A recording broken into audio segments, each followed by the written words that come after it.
when I first joined Spotify, there you might remember, if you kind of remember the app back in the day, we had a heart button, we had a thumbs up button, we had a plus sign button. So there are so many ways to give positive signal to the algorithm that you like something. And that was never actually being taken into account in any of the algorithms. So it was really funny because, you think that a lot of what was being taken into account was listen, right? So that was like basically it was kind of your soft signal, right? Not an implicit signal almost. I listen to this thing, I repeat this thing, so therefore I like this thing.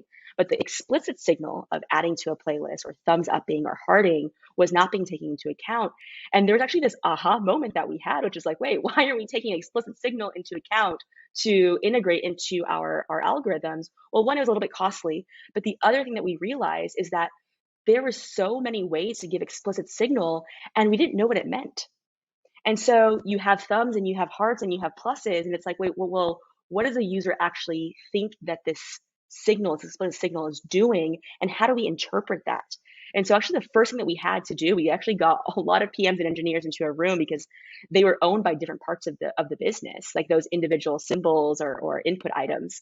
And we needed to actually consolidate and say, okay, well, how are you going to progress and move forward with one action type?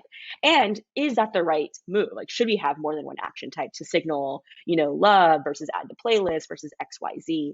So we ended up, you actually notice now in the app, it's just a plus sign. And so you add it to a playlist, or you can add to a favorites playlist now, actually.